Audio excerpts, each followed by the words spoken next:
Hello everyone, welcome to FISC, Financial Strategy Consultant. Today we are going to discuss CFA Level 3 reading number 7 LOS 2. The previous LOS was about contrasting traditional and behavioral finance. Here we are going to understand in deep what utility theory is and how it contrasts from prospect theories and all. So first of all, what is utility maximization and what are its counterpoint? To explain utility maximization, we will go with the indifference curves. If you have studied economics, you would have been aware of law of diminishing marginal utility. So indifference curve is generally based on that only. Here we are going to look at an example where we'll see that there is a trade-off between work and leisure. A person has two choices: either he can work or he can have a leisure time, and the total amount of time given to him in a day is 12 hours after all the activities he is usually doing. So in these 12 hours, uh, initially there is a choice that he could do 11 hours of work and 1 hour of leisure. So now the trade-off comes in where he is being asked to take more leisure if he is ready to give away some work. So what he is going to do is he is going to trade off 5 hours of work if he is getting just 3 hours of leisure. Now when he agreed to this trade-off, he is going to do 6 hours of work and 4 hours of leisure. But now you can see he is having sufficient leisure. He is not needing any more so badly as he was doing. He was demanding previously, because that time he was doing 11 hours of work, and so he needed some rest. Now when people ask him that you should again give me 5 hours of your work in and trade off it with leisure, he won't be interested in it trading off it for just 3 hours of leisure. So now he is asking for more, 7 hours of leisure. So now his indifference curve would say that he would be ready to do 1 hour of work for and 11 hour of leisure time. So you can see here what indifference curve is saying, that in every point on this graph, these all the points have the same utility. So whether it's 6 hours of work and 4 hours of leisure, whether it's 11 hour of work and 1 hour of leisure, or 1 hour of work and 11 hour of leisure, all these has same utility. Now the issues here is that this utility theory doesn't consider a lot of other factors. It only considers the total amount of time you have, the work, and the two choices. It doesn't consider risks, a risk of job loss if you don't work for the designated hours, risk of a lot of other factors, like for example the macroeconomic risk, like there could be a lot of unemployment in the country, and in such a situation no person would be willing to do any hour of leisure if he is having a risk of job loss.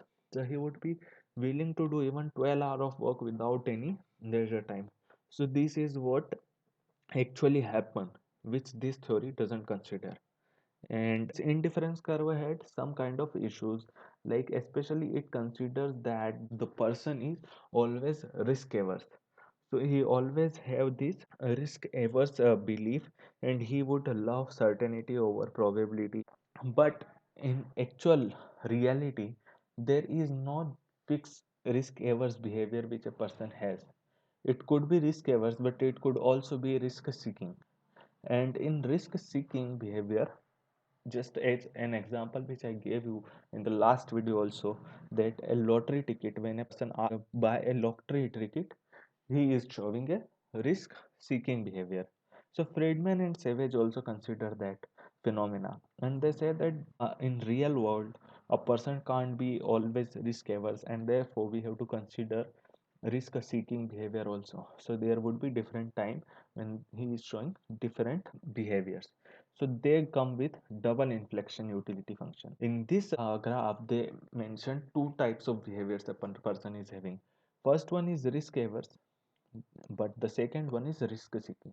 And here what it means is, in the risk averse phase, whatever they are actually getting, the expected utility of that gamble, they want more of it, they want more than that, so their requirement is more than what they actually expected to get, and that's why they want to go for such trades where the expected utility are very low. And means when there is a probability thing, they would go for a certainty, that kind of scenario. Whereas in lottery, no, the business model of a lottery, if they are giving you 1 crore as a prize, they won't be taking only 1 crore from the people, they would be taking it from around 1.5, 1.2 crore, maybe 2 crore completely, and just giving 1 crore out of it. So you can see, if you go by expected probability, so expected utility would be much less than the amount you are paying. So that's the issue here, that even if you buy all the tickets, the cost you are going to incur would be much more than the price you are going to get.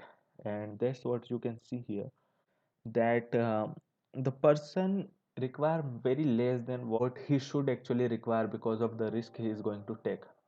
And that's why he is showing a risk seeking behavior. And now moving on, based on this, why he show this kind of behavior. So there is a study called neuroeconomics which explains this kind of behaviors. So neuroeconomics explain that the differences in behavior is generally because, like, the kind of mood swings a person has, so similarly he has different behavior, different thought process during different scenarios based on the hormones his body is producing.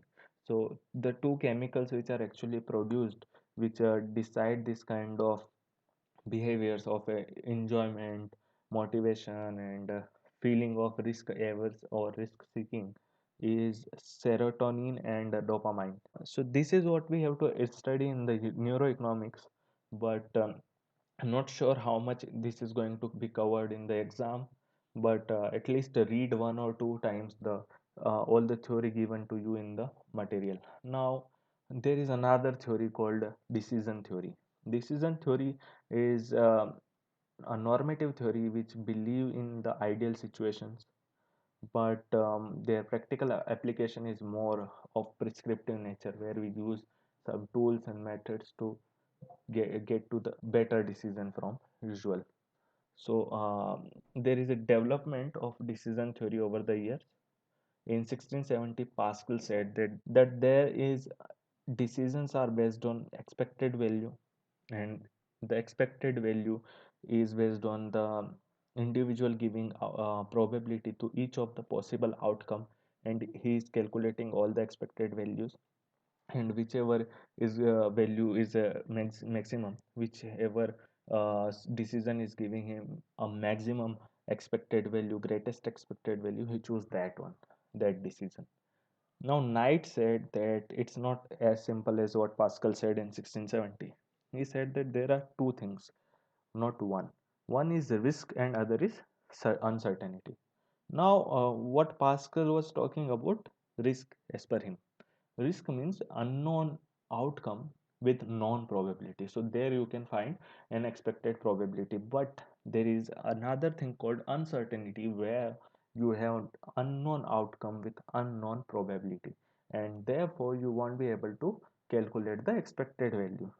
So you can maximize your utility only if you have a measurable risk. If you have uncertainty, you can't maximize, and therefore you won't be able to take correct decision. You won't be able to take correct decision. Now comes one Newman and Morgenstern in 1944. Now they said that the rational decision maker use utility theory, and they make decision to maximize their utility. Now this seems similar to Pascal. So therefore in 1954 Bernoulli tried to differentiate what von Neumann said and what Pascal said. So he explained that utility, expected utility and expected value are different things. Expected utility is something which depends on how much weightage you want to give to a particular decision or particular outcome. Expected value is same for all. So maybe a Ferrari price is same for everyone, but a Ferrari would have a lot more utility and value for one person as compared to other, depending on their lifestyle, depending on the money they have, depending on their desires. That's what Bernoulli explained. Now, then in the same year, Savage come and he said that there are a possibility of n number of outcomes, but we don't have the knowledge. We don't have the knowledge, the data, the completeness or adequacy. Our human mind is very restrictive in that sense, and therefore we won't be able to assess it entirely. We won't be able to find all the outcomes, so we find only the outcomes which we can see, and therefore our probabilities are also subjective to those outcomes, because there are a lot of outcomes which we don't consider. For example, if there is a stock whose price is is between 0 to infinity, it can be anything, but you don't do the valuation based on the probability of 0 to 100 price.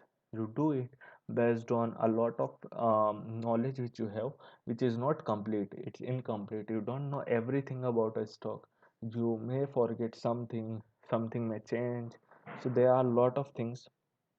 That's why he says that the utility theory is actually a subjective expected utility theory, and based on that there are a lot of concepts like bounded rationality, like satisficing. So these are all what we are going to study in the next videos, so please do watch them. This video is more like a bridge from the previous to next, and it's a very big reading. So please watch each and every video. Please like, subscribe and share this channel. Please share it with as many people as you can, and please comment, like and show your support. Thank you very much.